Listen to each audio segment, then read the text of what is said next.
gentlemen, good afternoon, this evening. This is Message SOS. I'm your host. My name is Calvin, and I have here a guest, Mr. Carell Augustus, Black Hollywood promoter, photographer, and has written his book called Black Hollywood.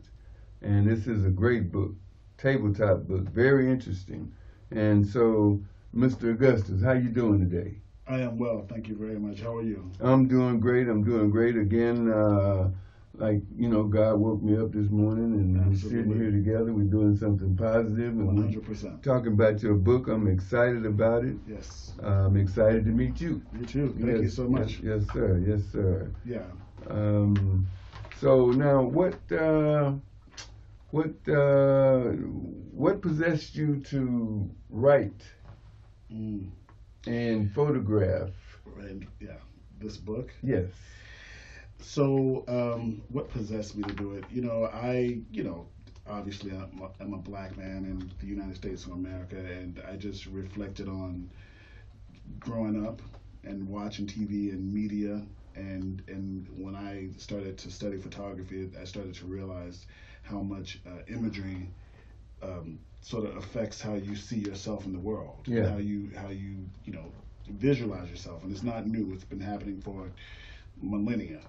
And when people go to reflect on how they see themselves played back to them, black kids in general are generally have the lowest self-esteems.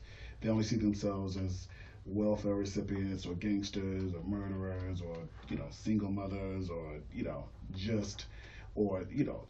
the guy that is getting arrested or so. And that's the way society portrays us. So when you grow up only seeing yourselves in those situations and those circumstances, then I think sometimes it's hard to sort of visualize yourself anywhere else.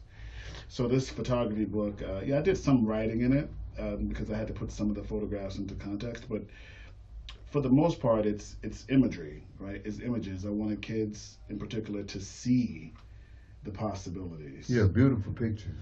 Thank you very much. Pictures. I really do appreciate that. I wanted kids to dream it.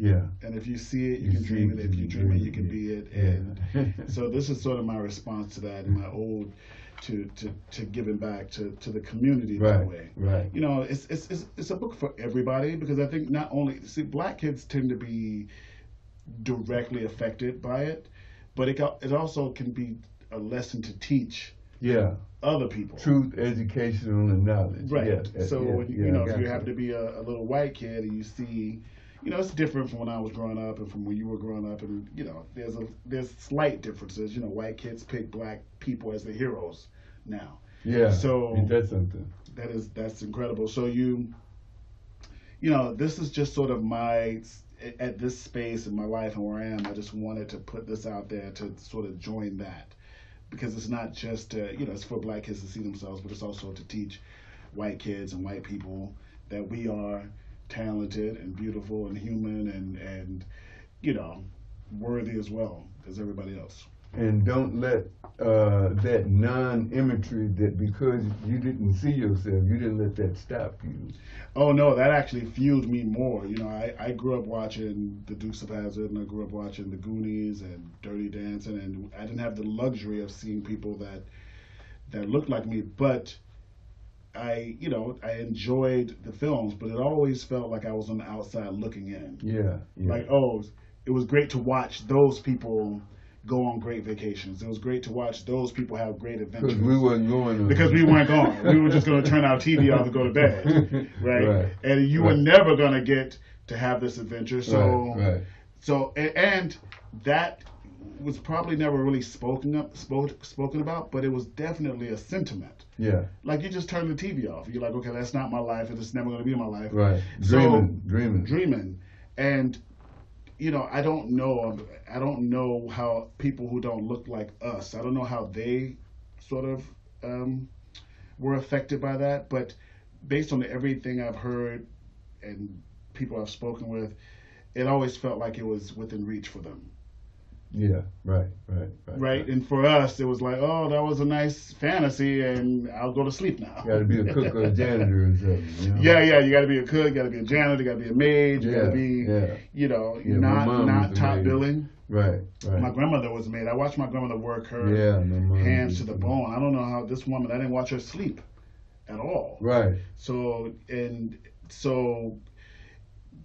this is just my response to all that. I just want to take some time and make some what I think are great photographs that are going to teach people lessons, make people think, and let's be honest, it's going to make some people uncomfortable. Yeah. Even though these are fictitious characters in certain communities. But they're not fictitious. They're real.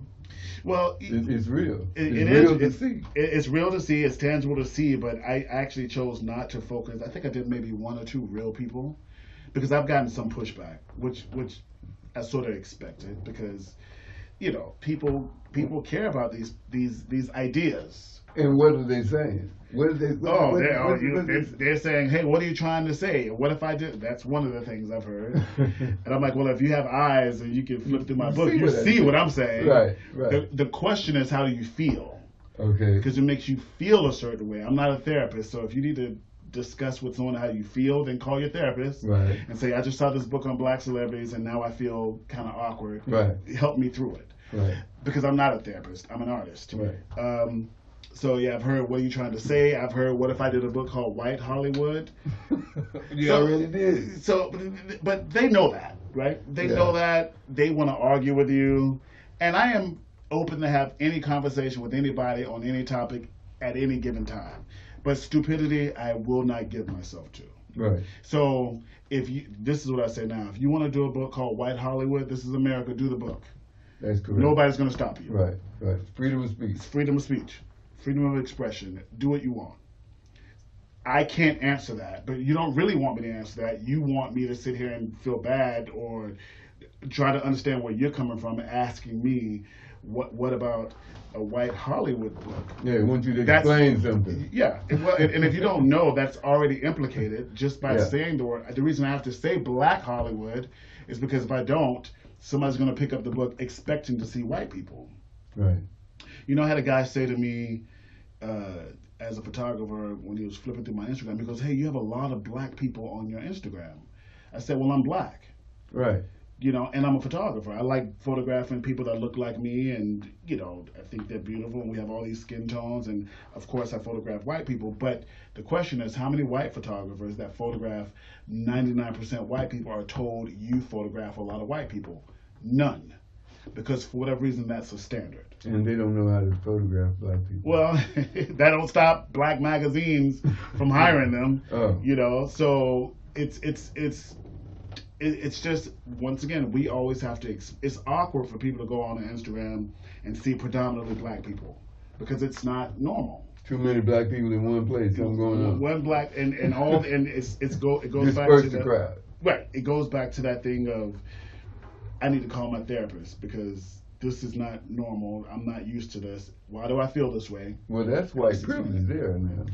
Well, it is. It is 100%. But don't ask me why, as a black man, why I shoot a lot of black people, photograph rather, a lot of black people, because you want me to explain why you shouldn't feel comfortable.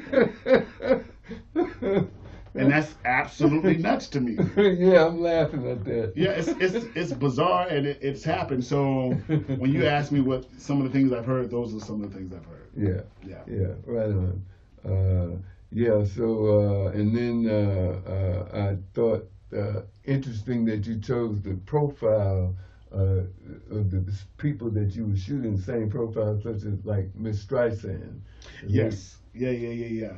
So what I think ultimately what I did was I just went back and just redid things that was, as an artist, even as a kid, when I was like photographing my cousins and friends in the neighborhood, and I really wanted to bring to life things that just were seared in my memory that affected me like, profoundly as art.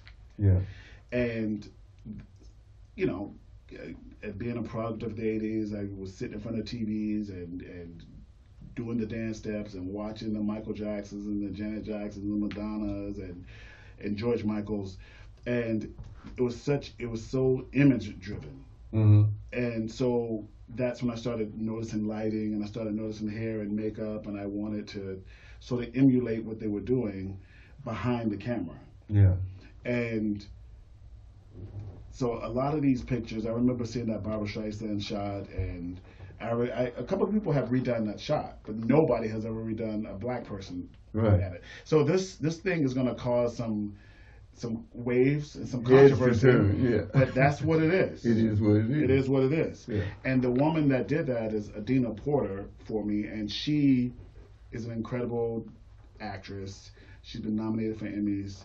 She's constantly working. She's on multiple TV shows. She has an incredible, unique profile herself. I know Streisand does as well. But Adina Porter has a very similar, striking profile. That's why I thought that shot would be great for her. Right. And it's spot on. It's spot on. So I appreciate that. Thank you. That's one of the goals. Right. Well, you hit it. You did it, man. You did it. I wish our listeners could actually, next time we'll have it set up so they can see a couple shots. But you said, so now, but we can direct them to somewhere where they can see some of your photos. Right? Absolutely. There's multiple places. My Instagram is Carell Augustus, which is CarellAugustus_. And there's another Instagram under the name Black Hollywood Book Project. But there's also this great YouTube channel that I created where you can see me creating all these shots with Vanessa Williams and Vivica Fox and Shamar Moore and Lauren London and Nelson. Oh, you got them all. And the Hodge brothers and Layla Hathaway, who I love.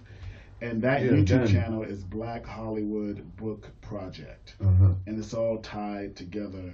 So you can see what I think to be incredible videos of me photographing these incredible people. Oh, as you did it. As I was building it, yeah. Okay. As I was building, it's just behind the scenes, and you see the hair and the makeup in the studios, and when they show up, and then some of the makings of, creating the shots. Some of the shots are really complex. Like Vanessa Williams' Cleopatra is a really complex shot. She wanted, shirtless guys in the shot. She wanted, we wanted to create this huge sort of scene of her being opulent and just a queen. Well, she is a queen. She is a queen, and she's incredibly opulent. And she sent us back the best quote that's in the book. She said that, I want to paraphrase because I don't remember it completely, but she said she really enjoyed shooting and she loved her trip back to Egypt. Yeah.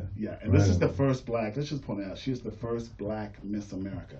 Right. Which was such a big deal in my household when I was 8, 9, 10, 11 years old. And then we know what they attempted to do to her. Yeah.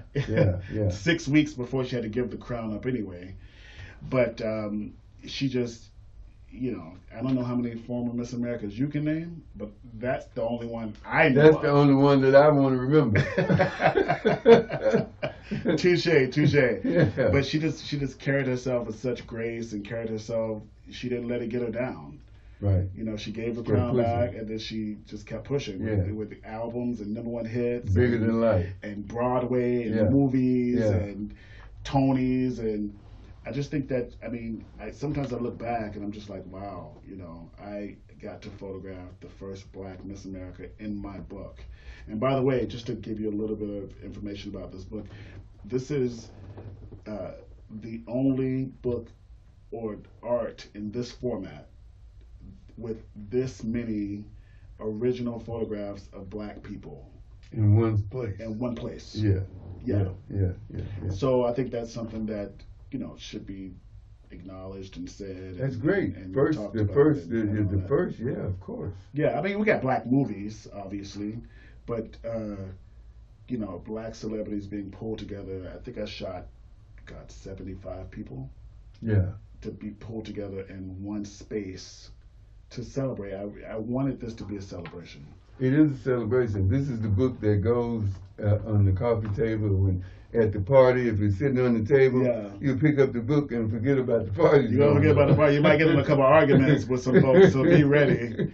You know, don't argue. Let me just say this to the people out there listening, everybody under my voice, don't argue with anybody. Because it's like you know, what's happening in the world. It takes two. One of my favorite adages ever is never argue with a fool in public, because nobody knows who the fool is. Right, that's a good one. That's a good one. Because if you're arguing with a fool, you got to be a fool to argue with a fool. So I'm like, that's perfect. Yeah. Don't argue with a fool in public, because nobody knows who the fool is. Yeah. Don't argue with a fool anyway. Anyway, yeah. So, like I said, I'm always willing to have conversations and talk about the art and support the art. But when people want to accost me because they aren't comfortable, I'm not a therapist, so I won't get into that with them. Right. That's their problem. That's their problem. But it sounds like a you problem. Right. A them problem. If we can help someone, but if they listen to us speaking, though, we can help someone understand and come out of their misunderstanding and ignorance. A guy asked me in New York, he goes, "Oh, is anybody going to get upset?" A white guy, is anybody going to get upset that I have a book called Black Hollywood at my house? I'm like, oh my God. You have to ask your friends that. I said, if anybody does, then you need new friends. That's number one. Number two, do you know how many books I have at my house, photography books by white photographers, and nobody's ever gotten mad at me and laughed? Right. See what I mean? Like, because it's black oriented and it's black based and it's a black artist, we got to search for these ways for people to feel comfortable. Right. And it's just, I actually didn't realize it was like perpetuated so badly until I started like doing the promotions on this book. So even, you know, my publisher at the beginning, they wanted to, you know, talk about, oh, let's put the pictures in context. And I would say, for who? And not to shut them up, but I wanted to hear the words. Right. Like, who am I putting this in context for, and what am I saying? Because once again, if you see what I'm doing, then that is the context. I can't tell you how to feel. I said, here's all the context you need. Every single person I asked to be photographed for this book, out of everybody, nobody asked me why. Right. Yeah, because we get it. Right. We get it. Right. You see it and you automatically know.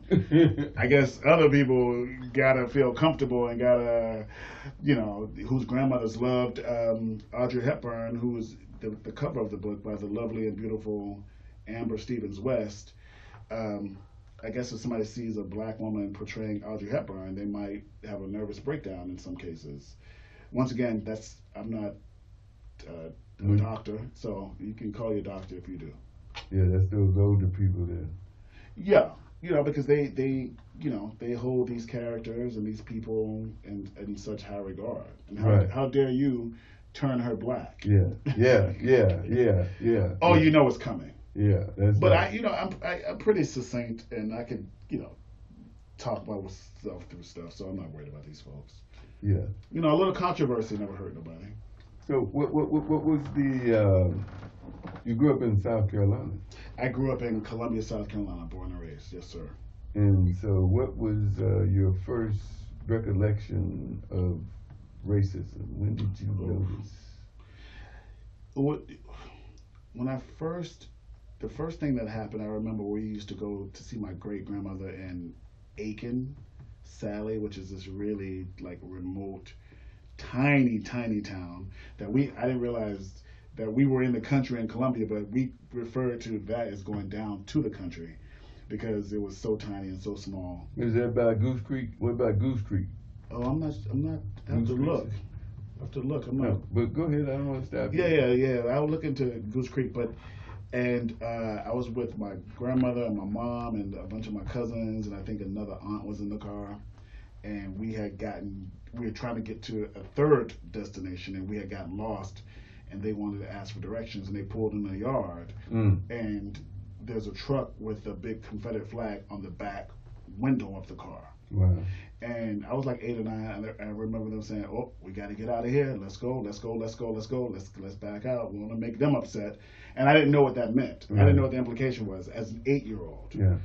But that's when I first noticed and started to realize that flag was an issue and a problem.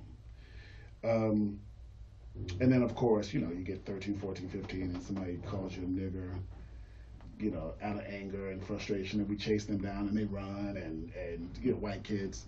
So, but yeah, and then there was an incident where I was at the strip mall and it had been raining and I had water and I was just like tossed in the water on the sidewalk. Mm-hmm. And this white woman comes out of the store. She goes, "You need to clean that up. We're going to get you a mop so you can clean that up." And at the exact same time, a black woman who I did not know was walking up on the thing. And she said, "What did she just say to you?" I said, "Oh, she wanted me. She's going to get a mop so I can clean it up." She goes, "He absolutely will not clean this up." She goes, "Not when it rains here and people walk here all day and he has water." "No, ma'am, I'm sorry." She goes, "You go home. This black kid is not cleaning up nothing for you." Right. And I was like, because I didn't take it that way. I took it that this woman was a Karen back when I was right. 13 right. or 12 or whatever it was. Been around a while. Had been around, and this black woman was like, "No, he's not cleaning up the sidewalk for you. When people walk in the rain and it's raining now and it's getting wet anyway, he absolutely will not." And she goes, "You can go home." Yeah. And I took off, and I was really grateful. But I look back on those things now, and I recognize exactly what they were and what they are. Right. That was when black people was looking out for each other. She was looking out for Yeah, them. she really did look out for me. Yeah. And she was confident about it, and she didn't bite her tongue. Curse. She didn't bite her tongue. She didn't curse the woman out. She was like, I remember like it was yesterday. She goes, "He absolutely will not be mopping up water off the sidewalk." And the lady she knew she was wrong. And she knew she was wrong. Yeah. She didn't say anything, and she turned around and went back in the store. I was just really grateful for that woman. Yeah, the truth will set you free. Yeah. Yeah. And when we look out for one another, I try to be that for people if ever I'm in that situation. These days you can't though. People follow you home. They want to shoot you if you say something to them. You can't just have a disagreement. Right. So I pick my battles, and I try to you got to pick your battles. You got to make sure that you're not saying anything that somebody could take as disrespect. It's something that did happen to me at a party, like 2020 probably.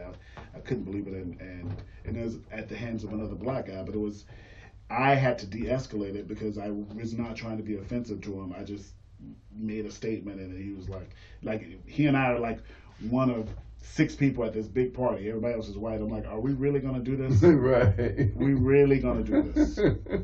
and during that time, I was out every single day marching for Black Lives Matter. So I was just like, I'm out here every single day in the heat, screaming in cops' faces, the sirens hurting my ears and my eardrums, and now I'm gonna come to this party and argue with you? That's crazy to me. Yeah, you fighting for him. Yeah. But ignorance has no color. It has no color at all. And I just ignored it. But it put a really weird taste in my mouth. I think I ended up leaving after that, but it was just like, wow. Yeah. Yeah. So you're gonna and you march for the greater good, right? Not just a knucklehead that wants to argue for absolutely no reason. Because he's no help at all. No. You just gotta save the ones you can. Remember that? Save the ones that want to be saved. Right. As long as you try to do the right thing, God got you covered. 100%. And that was my experience growing up, and it kind of shaped me to certain things that I wanted to be a part of and wanted to become more familiar with, and chose to give my attention to. And you're still doing that. And I still, because I got my first camera at I think I must have been 15, 16. Mm-hmm. Then I started using my cousins and shots, like setting up shots. They was glad to do it. Yeah, they were glad to do it. I still come across some of those pictures, and and they love to to point that out. Yeah. So what advice would you give someone who has that dream that you have? The advice that I would give is, Nike told us about 25 years ago to just do it. Right. Just do it. And listen, I always say this. It was not easy. There was a lot of doors closed in my face. It took me 11 plus years to complete this book. It shouldn't have. And, I say, you identify the people that want to help immediately, and then identify the people that want to cause problems, get in the way, block you, don't believe in you. I think you should acknowledge that and just move around them. Right. Because you're going to constantly experience it. I always thought, I'm a black photographer, I'm in LA, I'm going to take, everybody who I keep seeing say they love black people and they love the black community, and we got to uplift each other, and I'm going to take that and make a book out of it, and everybody's going to say yes. No. And then I get the first black Miss America in my book, and, this is it. It's not it. And then I get Marla Gibbs and my book, and this is it. No. And now I got 40 people. It's going to get easier now. It just does not get easier.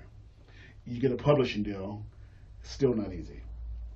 So I used to take it really personally, but now I just recognize who these people are. Usually a lot of it is just their representation, right? Their PR people, their agents. And before Black Panther, a lot of agents didn't want their black clients associated with anything with the word black in the title. Right. Because they didn't want to pigeonhole them. They didn't want them to put them in, they want them to be sellable primarily to white audiences, if I'm being honest. Right. And then everybody else can go to BET.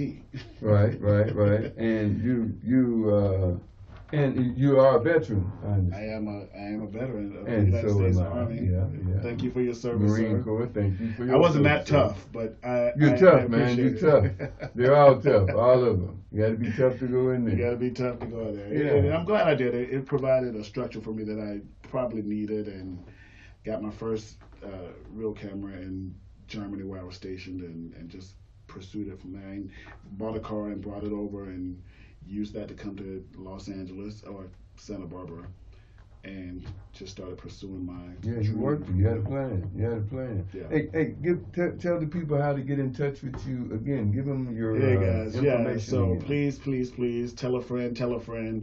The book is out on October 4th. It's available right now for pre-order on Amazon, Barnes & Noble, Target. .com. It's also, you can reach me at my Instagram, which is Carell Augustus, CarellAugustus _. You can reach me at Black Hollywood Book Project, and you can go to the YouTube and watch some of the videos and let me know what you think about it at Black Hollywood Book Project on YouTube. Where's the set that you're having on the 1st? Yes, and everybody's welcome to come to the party on October 1st at Coyote Studios in West Hollywood. The address is 1011 North Fuller, West Hollywood 90046. And there will be information on my website, which is CarellAugustus.com, as well as on the Instagrams and the Black Hollywood as well. Okay, ladies and gentlemen, there you have it. And we've been glad to have you with us this evening. We're glad to have Mr. Augustus. I would appreciate it, and he would appreciate it, and you would appreciate it if you get this book. Yeah, it's $40. Yeah, $40, and you'll have something that your family's going to enjoy, and your friends will enjoy, and it'll be around for quite some time. This is KTYM Gospel Radio. Message SOS. I'm your host, Calvin, and we're going to be with you again next week, every Thursday, at 9 o'clock until 9:30, and we hope to keep giving you some good shows. We want to have Mr. Augustus back. Don't you guys want him back? Yeah, you guys want to have him back. You coming back, man? I can't wait to be back. I'm already back. Right. Okay, Mr. Reverend Blackwell, we appreciate your citizenship. So, we want guys.